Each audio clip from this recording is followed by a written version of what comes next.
last week. So we have on the general course of early Buddhism, and we are about halfway into that class. And we talked about the monks and the nuns and what happened in the aftermath of the Buddha and how these different orders came into being. And of course, in addition to the nuns and the monks, there are lay people, and they're very numerous, and they're providing the material support and also getting a lot of the benefit without having to work so hard. And so it's a very nice situation. So you got these three different groups, the monks and the laity and the nuns, and over time, different people, as we saw, become kind of teachers. So you're getting sort of a new teachers arising within these groups. Early on, it's just the monks that are the main teachers, but later on, lay people and nuns will teach as well. And no doubt, and even from the earliest times, they took on some teaching functions, when the senior person wasn't there, or if they were perhaps a senior person. So I wanted to move the topic a little bit away from what's going on in India and start to talk about the expansion of Buddhism. Buddhism, and they disagree on the dates of when the Buddha actually lived. There's an old tradition where he lived from 560 to 480, and that's used all the time, but I think it's more convincing that he lived about 100 years later than that, like about 380 when he died. And the sect is fairly quiet and absent from history until we get to the time of the Sangha, which is 250. That's when it makes its first historical appearance. And that would be the right amount of time. If you think of Christianity, it takes about 100 years for a movement to kind of get noticed in that in the ancient world, lacking the media we have. No Instagram, no Facebook. I mean, it's really hard to get the word. You have to do it like, person to person, because it's kind of old-fashioned that way. But a Sangha, not a Sangha, but Ashoka, the great king of India, converts to Buddhism, and so you get stupas, and you get steel along these pillars that he's inscribed and puts around India, where he talks about Buddhist topics and stuff. So obviously at that point it's doing pretty well. He himself renounces violence and takes on a certain measure of Buddhist vows. He has a real conversion because he'd been kind of a bloodthirsty king, and he discovers the way of truth. So it's a big deal for Indian history. So at that point, Ashoka's got a powerful empire. Buddhism starts to become, favored as a tradition. It's getting donations. They're starting to send missionaries out into the world. Well, they were sending missionaries from the very beginning, but only in northern India. Now they've got more reach, and Buddhism spreads to two places that are going to be very significant. And in the early days, one is it spreads down to Sri Lanka, where it lives until the present time, and that's where we get the Pali Sutras and the whole Theravada tradition, which later then from Sri Lanka expands to Burma, Thailand, Laos, Cambodia, and Vietnam. All those places have a lot of Theravada Buddhism. Vietnam is kind of mixed, but the other ones are all solidly Theravada at this point in time.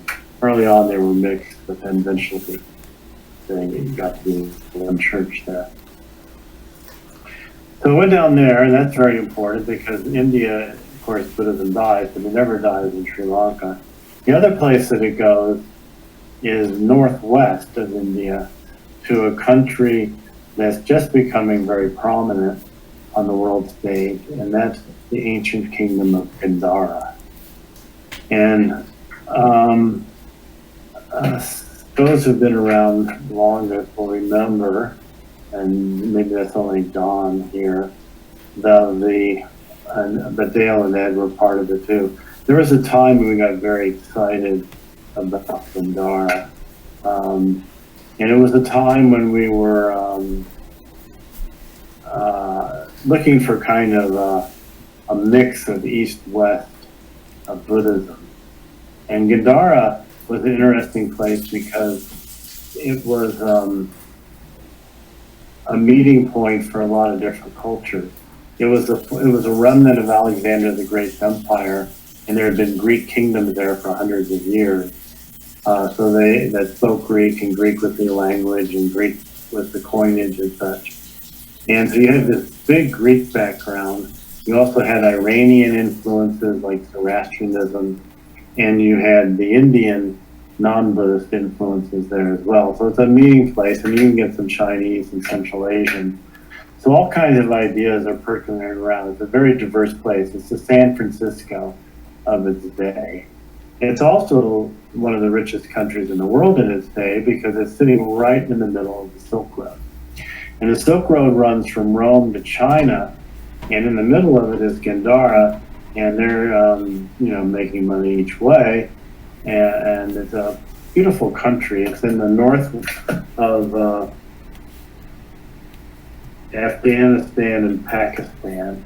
I don't know how visible that map is there, but in this northern part of Afghanistan and Pakistan, there's all the cities where they're doing digs now. And this is all mountains to the north of it. And of course, there's mountains in here as well. The Khyber Pass that goes between Afghanistan and Pakistan. So but these are valleys that they're living in with mountains surrounding them. They're very temperate valleys. They grow fruit and pecans, and they're just lovely. The Swat Valley of Pakistan is one of the loveliest places in the world. They're just a very beautiful country, very rich country, and it's probably the size of Kansas or Michigan, this whole ancient country. And at its high point, it had 14,000 Buddhist temples. So it went crazy for Buddhism. But it was a Buddhism that was flavored with a lot of Greek ideas, a lot of Western ideas, and other ideas as well. So it thrives about the time the Roman Empire is thriving, and then it goes into decline and disappears about 1000 AD when the Muslims roll over it, and that's the end, and it's gone. And it was at its high point about the time the Roman was, like 50 BC to 200 AD was when it had its big. It was like the center of Buddhism. But while it was the center of Buddhism in that period, a lot of stuff happened there. It's the birthplace of Mahayana Buddhism. It's the birthplace of Yogacara. It's the birthplace of Beta Yoga practice. It's where Vasubandhu and Ashtanga come from. So it's very influential in the later course of Buddhism, particularly for the Buddhism of China and the Far East, because in Tibet as well, although Tibet's going to get it from India, but Buddhism from Gandhara goes north along the Silk Route all the way into China. That's how Buddhism gets to China. Starting in Gandhara, it goes up the Silk Road, it goes to Khotan, all the different Silk Road cities, and eventually gets to China by about the 1st century. And then, of course, it takes a few hundred years in China before it gets to be well developed there. But so all of Chinese Buddhism comes through Gandhara. All of Japanese, Korean Buddhism comes through Gandhara. And a lot of what's in Tibet, although they claim everything comes straight from India, in reality, they got it from India, they got it from north of them, from Khotan, they got it from east of them in China, and they got it from west of them in Kashmir. So Tibet got it from all 4 sides, because they were surrounded by Buddhist countries. And just in their mythological view, they assert that they got it from India because that makes them look better than their surrounding friends who they borrowed from. The other thing about Gandhara, as you know, and of course there's great pieces in the Nelson, they had this spectacular art, and they've been digging up this art for some time. But that's a bodhisattva figure from Gandhara, and there's a detail of the figure Can you see that? Will you lift it up just a little bit? Yeah. There you go. Yeah. Does that help? Yes. Thank you. So, interesting. They do it in the Greek style. It's naturalistic. It's very different than how you would sculpt something in India. It's done by the Greeks, and yet the physical characteristics of the Bodhisattva are that of a Central Asian person. They have a mustache. The only time the Buddha ever gets a mustache, very stylish. And he looks like a Central Asian person because that's his public face of the statue. But fantastic artwork. The whole treatment of it is like a Greek statue, like something you'd find in Rome or in the Roman Empire. They also are able to do very radiant Buddhas. Now again, the Buddhas start looking like Apollo, the sun god, because that's who they crafted him to look like. They thought, well, this Buddha, he's like Apollo, so we'll make him look like Apollo. So that's Buddha as the sun god with his solar disk behind him there. And the most interesting one in this particular book for us is this one right here. That's Buddha, and if you look around, he's in the center of a mandala. He's got rainbow energy around him, above him and below him. He's got different deities to the left and right of him, and he's got spirits above and things are going on beneath him as well. So you think of where Atanka came from. Well, this is 2nd century Gandhara. Hundreds and hundreds of years before Tankas get painted in Tibet. I mean, maybe like 500 years. So they're the source of quite a bit. Of course, when you disappear, you don't get credit for anything. It's a problem. But very, very, very cool place. So back in the 90s, we changed the name of the Buddhist group every so often just to keep people on balance, to keep the membership down to the true practitioners. And one of the names we came up with was Gandhara Tantric Society. So we had a big monk visit in '98. They were here for 3 weeks. We did programs in Lawrence and Kansas City. We had stuff at the house and listed tons of events. Now the Sheikh was all sponsored by the Gandhara Tantric Society, precursor to the Dzogchen College.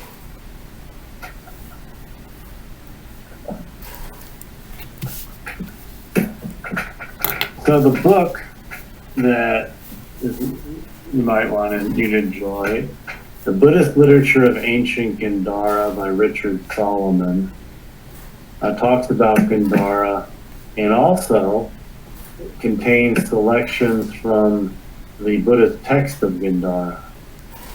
Now I said everything disappeared, and it did for about 2,000, about 1800 years. But they started in the 19th century, and actually very recently, they've been finding texts. They find them in, they would copy texts and bury them in stupas and in ceramic vessels. And they were done on birch bark, is what they used as the material. And the climate there is relatively dry, so they preserve fairly well for 2,000. So they dig these things up, and so now they have quite a few of them.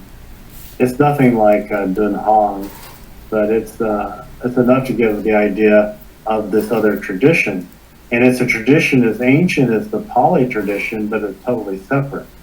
And it's actually much earlier than the Pali. Because Sri Lanka is a humid place, they probably don't have an original text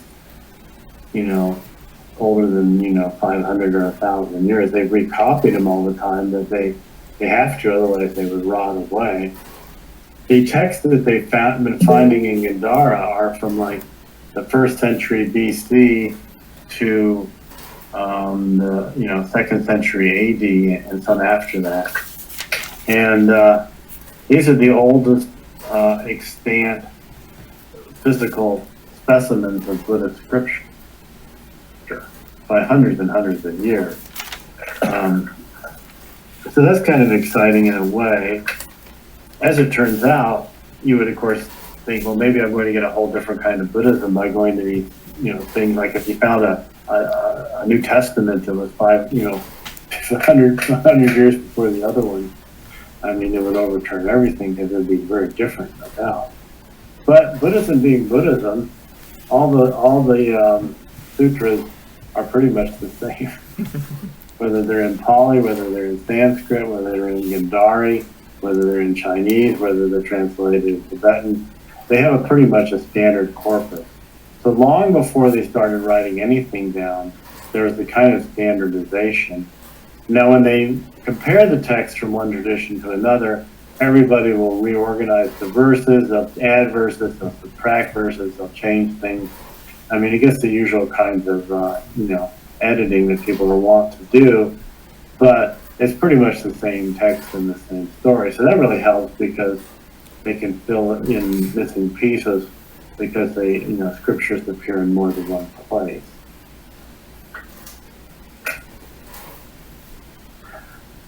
So one of the early texts that they found in Gandhara, that's a very famous early Buddhist text, and this is one of the ones they also have and this is, I think from the 1st century BC, so it's like the oldest Buddhist text. And it's called the Rhinoceros. And the Rhinoceros is a very old one. It celebrates the virtues of the wandering life. And it goes on for, 50 verses. I'm going to read you just the first 5 here. So this is called the Rhinoceros Sutra. Shunning violence towards all beings, never harming a single one of them, compassionately helping with a loving heart, wander alone like the rhinoceros. One keeping company nurtures affection, and from affection suffering arises. Realizing the danger arising from affection, wander alone like the rhinoceros. In sympathizing with friends and companions, the mind gets fixed on them and loses its way. Perceiving the danger and familiarity, wander alone like the rhinoceros. Concerns that one has for one's sons and wives are like a thick and tangled bamboo tree. Remain untangled like a young bamboo, and wander alone like the rhinoceros. Just as a deer wandering free in the forest goes wherever he wishes as he grazes, so a wise man treasuring his freedom wanders alone like the rhinoceros. And so on for another 45 verses. It's great of its great renunciate poem. A classic of the tradition. The one though that I wanted to talk a little more about is a very short text that they found in Gandhara. That's a better version than exists in other sources. So it's a little sort of unique to Gandhara. And it can show you a little bit of the depth of this tradition, which probably was the strongest Buddhist tradition in its time, the heart of Buddhism at the time. And this is one where you have a root text and a commentary. And I'll read you the root text, which goes like this. 5 faculties: faith faculty, energy faculty, mindfulness faculty, concentration faculty, wisdom faculty. That's the text. Was that from that that book you showed us, the Buddhist Yeah. literature of ancient Gandhara? Yeah. Okay. And then it has a commentary which I'll summarize here. So these 5 faculties, I recognize right away. These are the 5, what we call in Buddhism, the 5 cardinal virtues. And in fact, there is a chapter in my book on the 5 cardinal virtues where I gave a talk on this some years ago. And when we say the 5 cardinal virtues, it's even more profound than just being virtue. They're really 5 essential spiritual forces that are being discussed here. And then the 5 essential spiritual forces that nourish and establish the Buddhist path.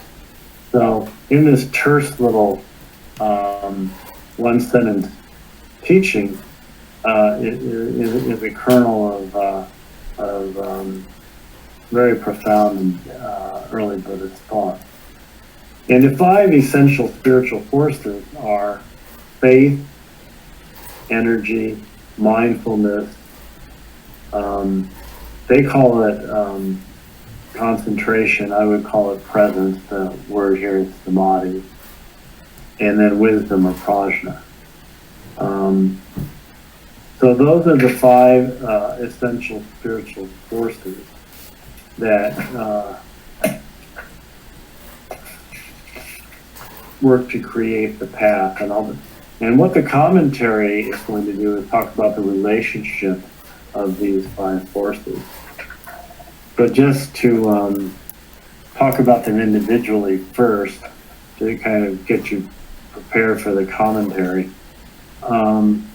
When we talk about faith in Buddhism, we are not any kind of supernatural entity.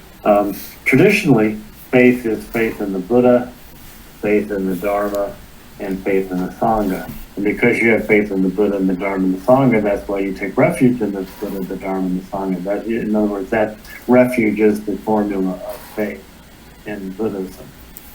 That's our faith. And when we say faith in the Buddha, we're talking about the faith in the Buddha not as a person, but particularly in the Buddha's enlightenment. The Buddha is the ultimate authority because the Buddha is the enlightened one of our age. He's the one who's propounded the teachings of awakened mind. And so we have faith in the Buddha's enlightenment, which is to say we also have faith in our own Buddha nature. So faith in the Buddha attained enlightenment, and the Buddha has Buddha nature. We also have faith in that we have Buddha nature, and that with practice we can bring that out and realize that and manifest that. Now, in a Dzogchen sense, we could go a step further. We could say that faith in the Buddha's enlightenment becomes faith in natural awareness in the Dzogchen in the great space of clarity and luminous energy. And in any account of it, faith is always seen as the source of all the blessings. And the Tibetan word for blessing, of course, is the adhisthana. So blessings rain down on us to the extent that we have faith in the Buddha and faith and awareness and connection with the moment in that way, connection with our own enlightenment each moment as we meet the world with a clear and awake mind. So that's faith. And then the next spiritual force that's essential is energy. And the famous sutra statement here is that energy comes from abandoning the unwholesome and adopting the wholesome. So energy is based on good conduct. In all the discipline we've been talking about quite a bit is important because it's the foundation of this house. We're going to build the house with these 5 spiritual forces, but the foundation is good conduct. So good conduct is the foundation for faith. It's the foundation for energy. It's the foundation for mindfulness. It's the foundation for spiritual presence or samadhi. And it's the foundation for wisdom. Now, it's the foundation in a slightly different way with each of these forces, which is interesting. The reason why it's important, good conduct is important as a foundation for faith, is that if we're acting badly, it's going to be hard for us to have faith in our own Buddha nature because if we're not expressing it.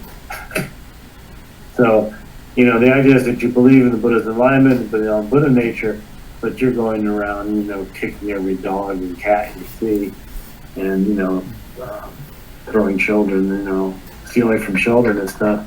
Then you're going to think, well, this Buddha is buried pretty deep in me because I don't seem to be able to manifest too much Buddha here. So anything you do that's untoward, you're a Buddha. So you have to act like a Buddha. So good conduct is going to make you feel like a Buddha, and it's going to be easier for you to have that faith that you are a Buddha and that there are Buddhas in the world, and the Buddha energy is a reality. Conduct is the foundation for energy because good conduct gives you tremendous energy. When you do altruistic acts for other people, it wakes you up, gives you a lot of energy, you get a lot of opening, makes you feel more alive and young and all of that stuff. And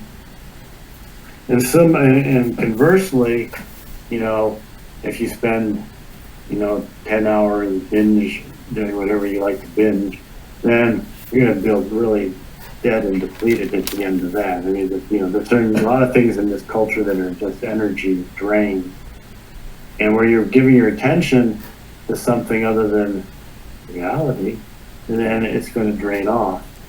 And all things are trying to take your energy all the time. Energy is like the currency of the cosmos. And so when we keep our energy self-contained in the present, aware, then we have a lot more of it. If we let it drain off like a leaky pot, then of course we're going to be depressed and depleted and tired and so forth and so on. So conduct is the foundation for energy in that way. It's the foundation for mindfulness because bad conduct just creates a lot of discursive thought, which is going to make mindfulness a lot, and impulsiveness and so forth, and emotionality. So all that's going to be an impediment to developing good mindfulness. It's also going to be an impediment to developing good presence, and it's going to be an impediment to developing wisdom, getting involved in all this stuff, so that's very smart. So that's why they say energy comes from abandoning the unwholesome and adopting the wholesome, but all of them come from that, really. But with energy, and we're talking about spiritual energy here, there's just an uplifting quality. You feel younger, you stand straighter, there's more spring in your step, there's a feeling you can do anything, and you recover kind of sort of original confidence, phrase that Trungpa Rinpoche like to use. So you're ready to go out there and engage the world properly and completely. Now, of course, wisdom tells you that although you might feel you can do anything, you actually can't do anything. But as far as energy is concerned, you do feel that way. And I could go out now and play some full court basketball or something like that.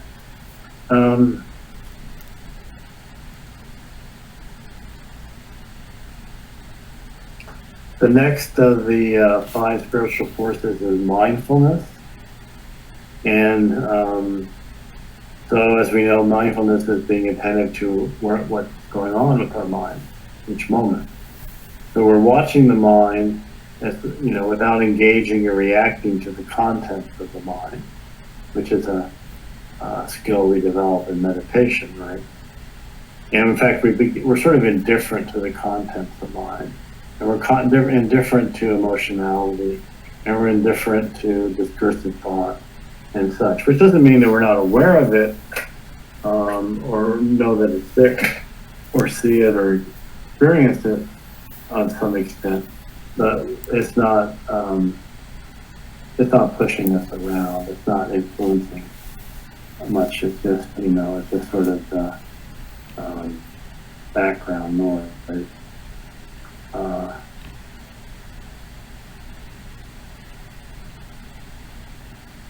and with that kind of indifference, or what in Buddhism that's usually referred to as equanimity, then we say all dharmas have a single taste of emptiness. That anything that's in mind is empty, and so there's a kind of equanimity because it's all just food for awareness. And the traditional formulation here concerning mindfulness is one contemplates the body in the body, feeling in feelings, mind in mind, and phenomena in phenomena. Everything as it is without ownership. So this is the key. As you're looking at all, everything in mind, you don't own anything and nothing owns you. So there's detachment. You're not trying to control things. You're not letting yourself be controlled. But there is still, that said, there's engagement, between the naturally arising as we, wander like the rhinoceros, at least in our detached state in the world. The fourth essential spiritual force is the force of samadhi, which is the force of enlightenment itself, really. It's a clear, empty awareness.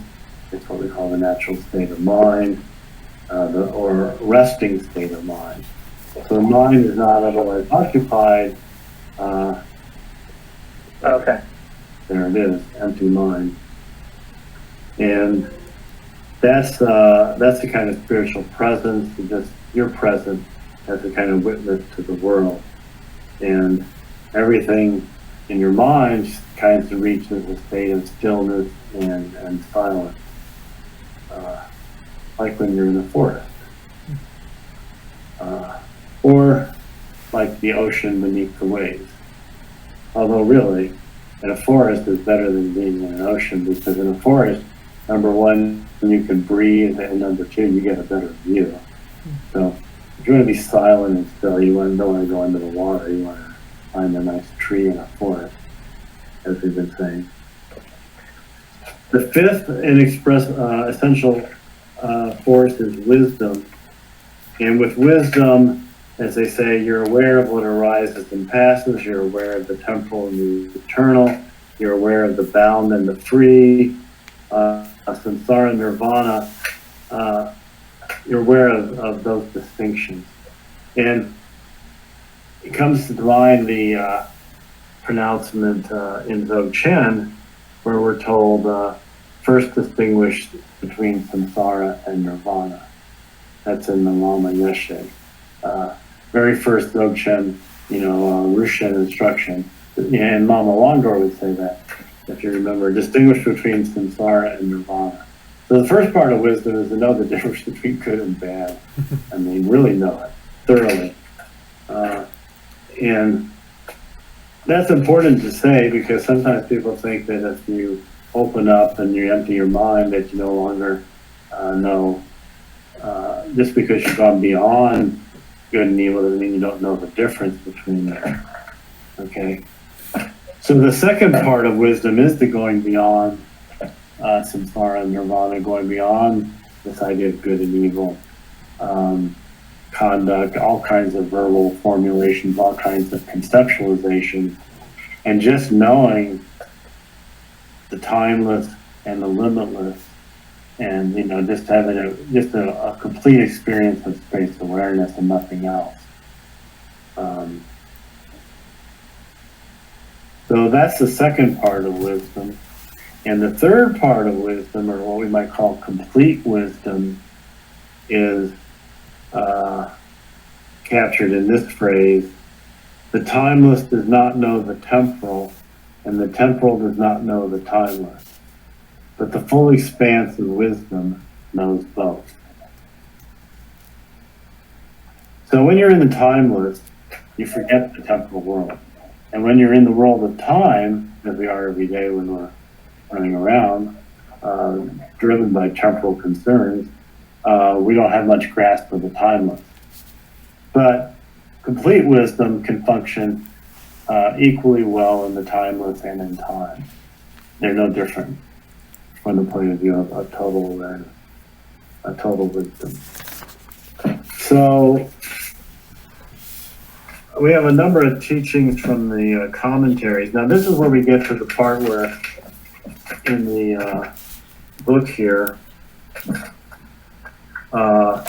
we get some very interesting additional insight into these 5 forces.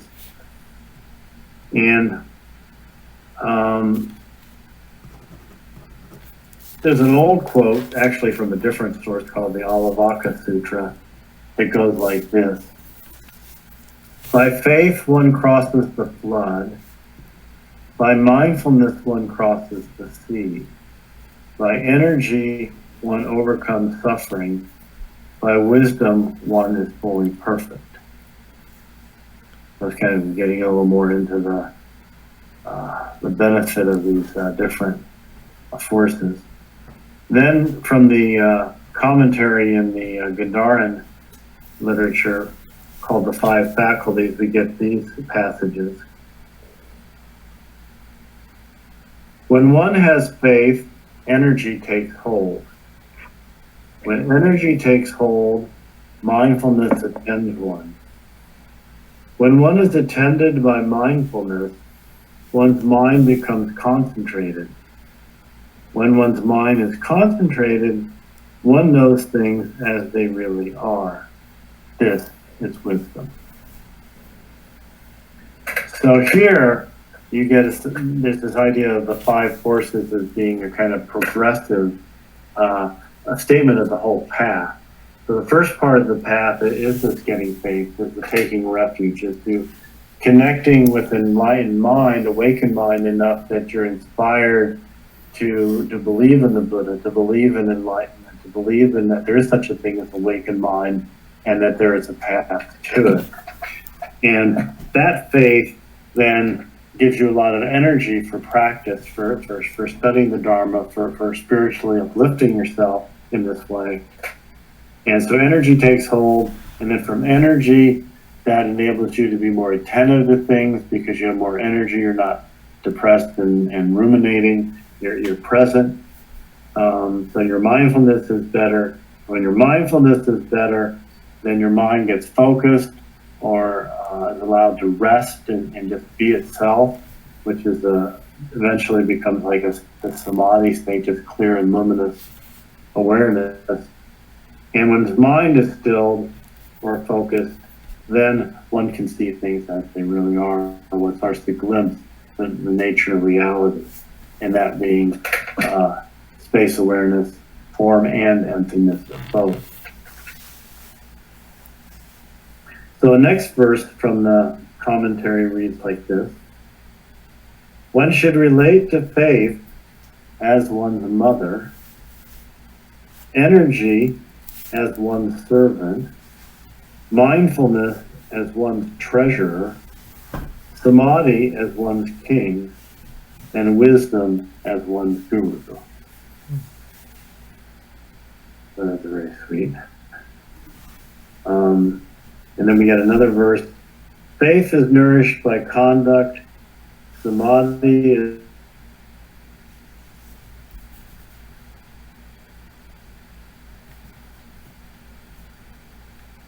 So faith is nourished by conduct. So good conduct increases your faith in the Dharma, makes you feel better about your life. Samadhi is nourished by energy. Energy gives us the ability to relax and be present, overcoming the impulsive natures of our mind. And wisdom is nourished by mindfulness, by attentiveness. Of course, as I'm reading this, I realize that it works the opposite way as well, that faith nourishes conduct. If you're inspired by your faith, you're going to actually act better.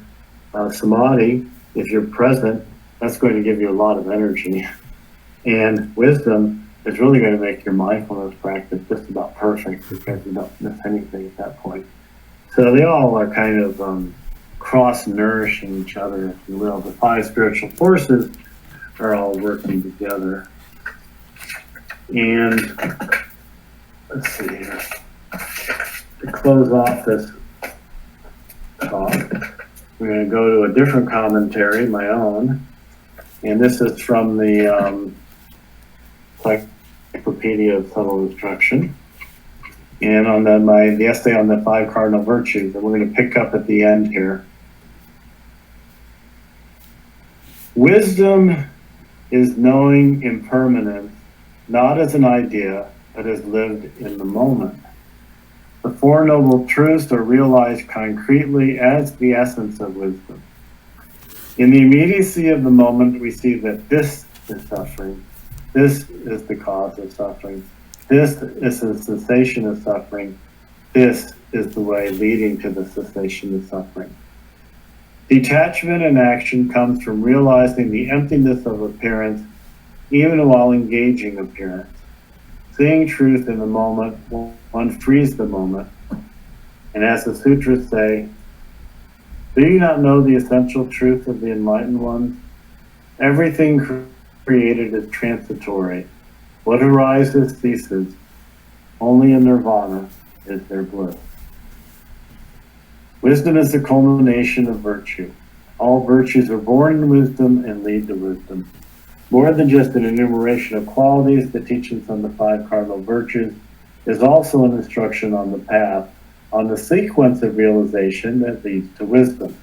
That's this idea that's in the Gandhara text of how these things lead one to another.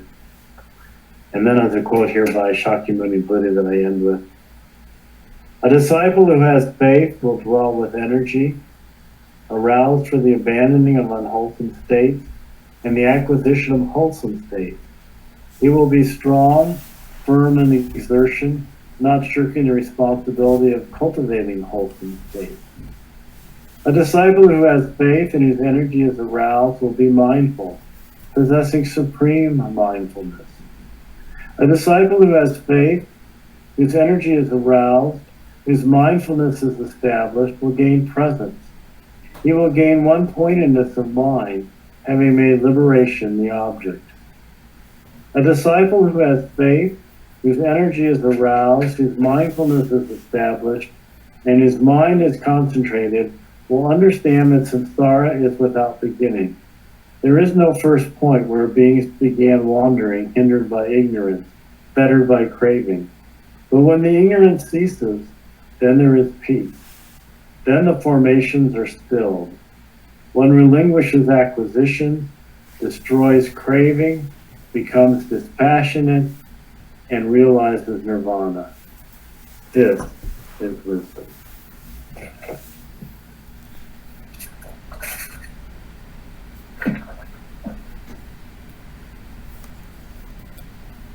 So we'll stop here. You can see why I was excited to come across this text. Apparently, even before seeing it, I had understood it. So that's always nice. But, remember the text before you find them in this fragmented material world that we live in. Bruce, what's the relationship between these five essential forces and the six paramitas? I know they come later. Are they come out of it, or? Well, this is a very early formation. We're back in the 2nd century here, maybe the 1st century. So we're pretty early on. And what's amazing is how much, how profound and deep the teachings are here. In fact, when I go talk about 5 virtues, 5 faculties, 5 forces, you all should be thinking, what should you all be thinking of? 5 families. The 5 Buddha families, exactly. So where do we get? We go, well, faith. Now, which Buddha would be faith? Buddha family. I would think Buddha Amitabha. That's the Buddhism of faith and Buddhism of compassion, just faith in the heart. So Amitabha is faith. We could do it different ways, but Mindfulness makes me think of Akshobhya because he's the one with the sword. He's the one that's ever vigilant. Energy is obviously going to be a Mogasiddha, the Buddha's accomplishment. A presence, a samadhi, is characteristic of the Buddha family of Vajrasattva in the center of the five Buddhas. And then, and this is where I have to make a little bit of a leap. Wisdom gets represented by Samantabhadra. Because Samantabhadra is a Buddha. He's the Buddha of abundance. So he can handle both the world of time and the temporal world. And in fact, he's very generous in the temporal world and can negotiate it completely perfectly. Hence, he's the Buddha of abundance. So, and wisdom is abundant as well. So you can see here in this formation, it's just a little bit of a jump to get to five Buddhas and that whole formulation of these kinds of spiritual energies that are well enunciated and well described in the very early tradition. So wisdom is Ratnasambhava, or in the south? Ratnasambhava in the south, Okay. in my view. I mean,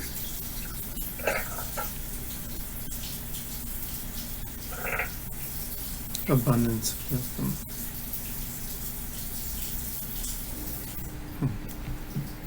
Hey, Bruce. Yeah.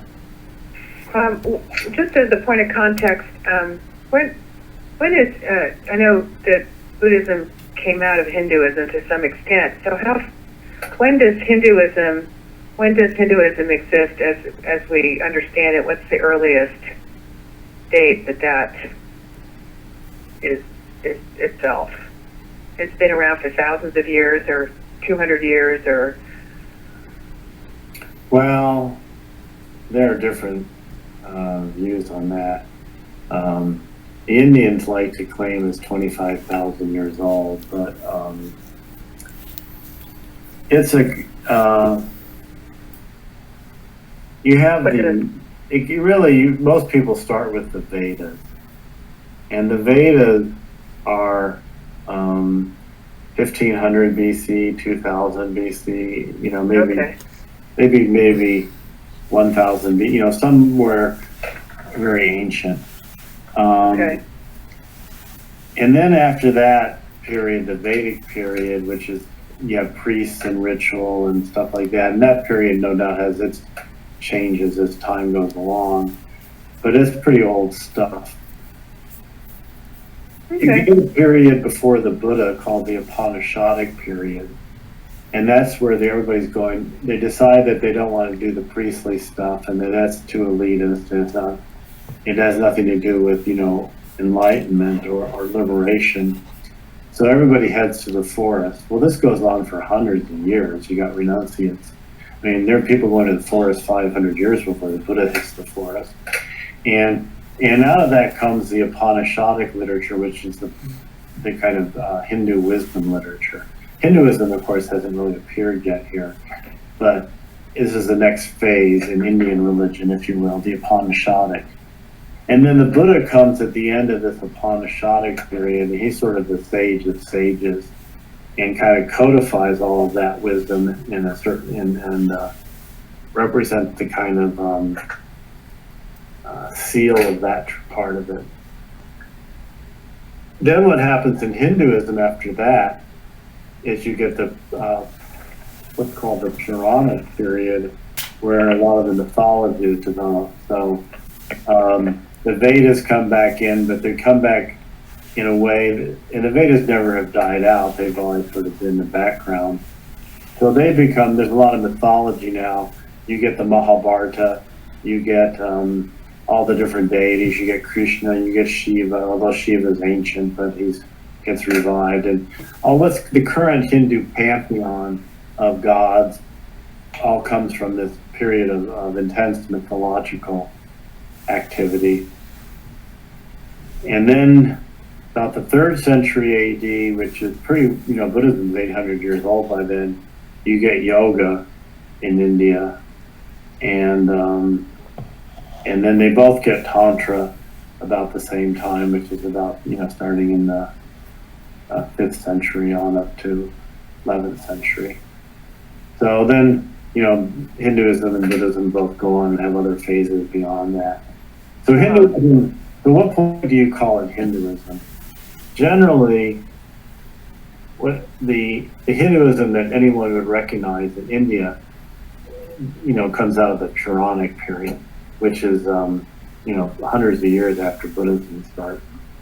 Before that, you've got the Rig Veda, but nobody's really doing the Rig Veda anymore. They're doing stuff that's much more recent than that in India. Okay.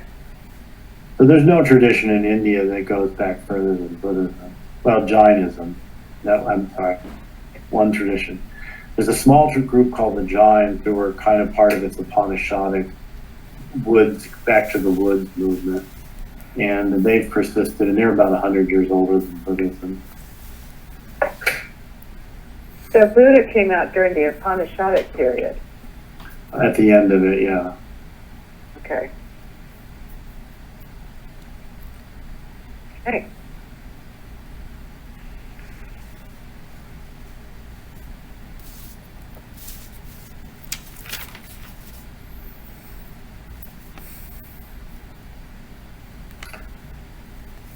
Of course, when I say yoga, I mean yoga like meditation.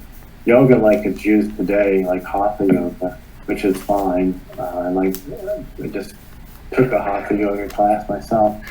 But that's very recent. That's like from, a few hundred years at the most. And as it's practiced today, it's got a lot of Western occult material in it from the 19th century. It's kind of a combination of Indian lore and occult lore, and they kind of put it together. So it's pretty recent. It's about 100 years old. A couple thoughts on things that I haven't really read about, just heard headlines or brief bits. One was that there's a book out talking about the Buddhist origin of Hatha yoga, actually. So somehow somebody traced it back and said the postures and came more from the Buddhist side than the so-called Hindu side. But yeah, I don't know anything more than that. And then the other thing I heard recently was about, so you're saying that Jainism was just the one older than Buddhism, but they're saying the tantric practitioners, they associate it with like the more feminine, and so that kind of, and feminine and maybe lower caste peoples, and that came out of that long tradition going all the way back, rather than, so I don't know, but I don't know that counts. Yeah, that's alleged, but there's not much support of that. It's obviously that there was the Rig Veda, and the Vedic tradition comes from the Aryans who invaded about 1500 BC, and so that's when you get the Rig Vedas, about that time. Mm-hmm. But there was already religion in India of an earlier sort. It was no doubt more feminine, more concerned with magical powers. That was more earth-based than sky-based. Mm-hmm. The Vedas are very sky-based, like most masculine traditions. They're sky-based, and feminine traditions tend to be more earth-based and more matriarchal and all of that. And so that was there, and there are figures from even Mohendaro and Araji where you got somebody who looks like he's sitting in a yogic posture, but that figure's shown up all over the world at all different times. So that doesn't necessarily mean that doesn't tell you a whole lot, except that, yeah, there is this substratum. Of course, nobody knows exactly what it is. And later when you get, things like the Upanishads, but even more so when you get to Tantra, when the lowest strata is kind of mined for its evocative, energetic material, that you get this stuff that's,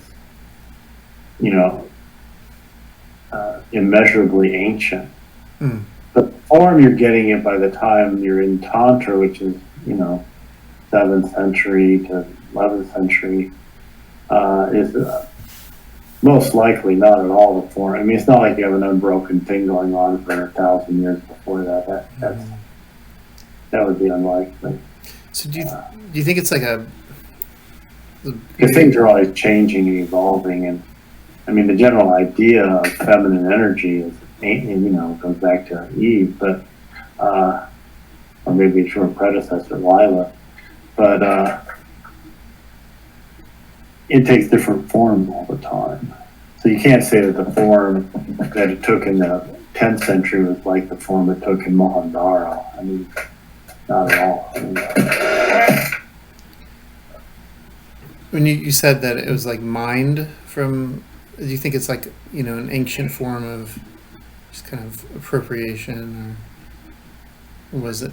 Yeah, we call that appropriation now, but but they didn't have a vocabulary of cultural correctness. In fact, generally the pattern in religion worldwide, and still going on, is one of total appropriation. Everybody steals from everybody. It's just like artists and writers and television producers and movie, writers. I mean, everybody's always borrowing stuff from everybody else. That's just the way it is. I mean, we're always doing that.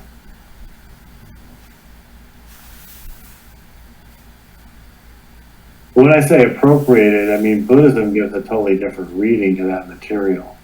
It's taken out of the local and dualistic mode of sorcery and magical, working with spirits who are seen as entities other than yourself, and it's given a much more unitive reading in terms of energies within yourself. So the whole idea of internalizing these spiritual forces that are seen as demons and angels, so to speak, or good and bad spirits that a shaman works with, all of those spirits live within the yogi in Tantra. So that's a much more sophisticated psychological view.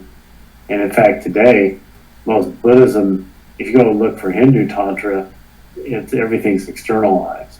I mean, Hinduism is great because it externalizes stuff and takes it literally, and you can see it clearer that way. Whereas Buddhism is always going to internalize everything. Everything is within you, it's in your mind, it's in your mind stream.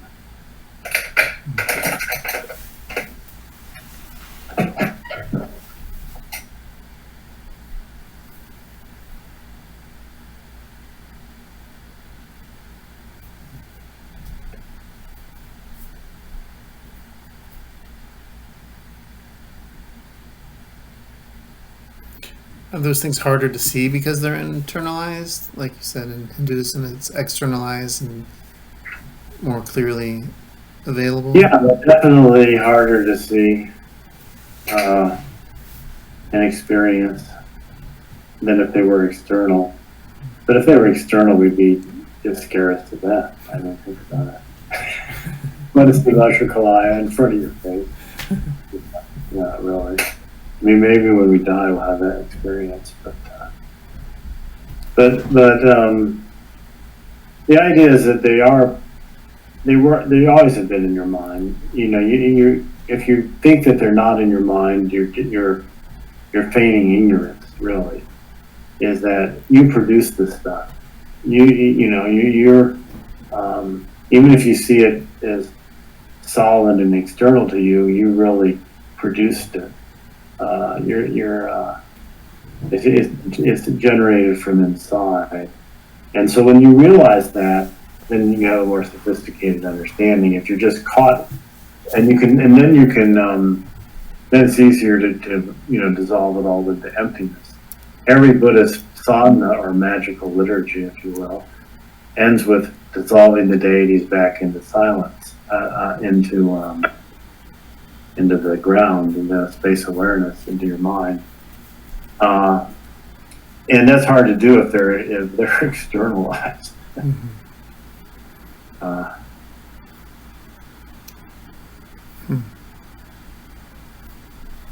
mean, that's a classic problem with sorcery, is that you tell the demon to go away, that your thanks for what he did for you, and he says, no, I'm not leaving. And then you've got a problem.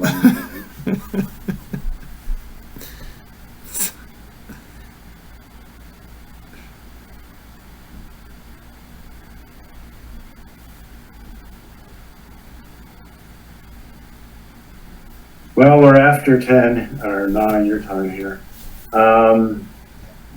So maybe we will call it a night. Thank you for being so patient and during this rather long talk. That's great. Thank you. Excellent. You got a lot of notes. I will, I'll tell you what, I will send you a copy.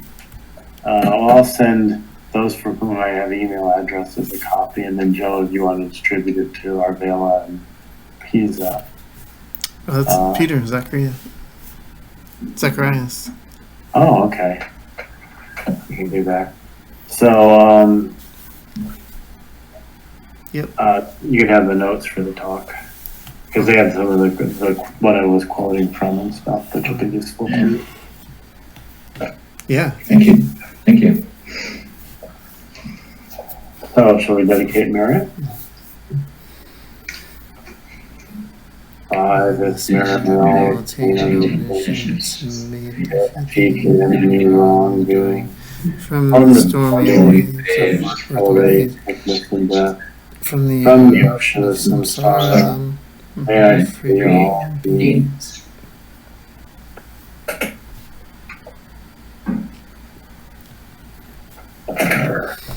Thank you. Thank you. Good night. Thank you guys. Good to see you. Good night. Good night, Arvela. Good night, Diane, Joe, Trish, Don, whoever else is watching.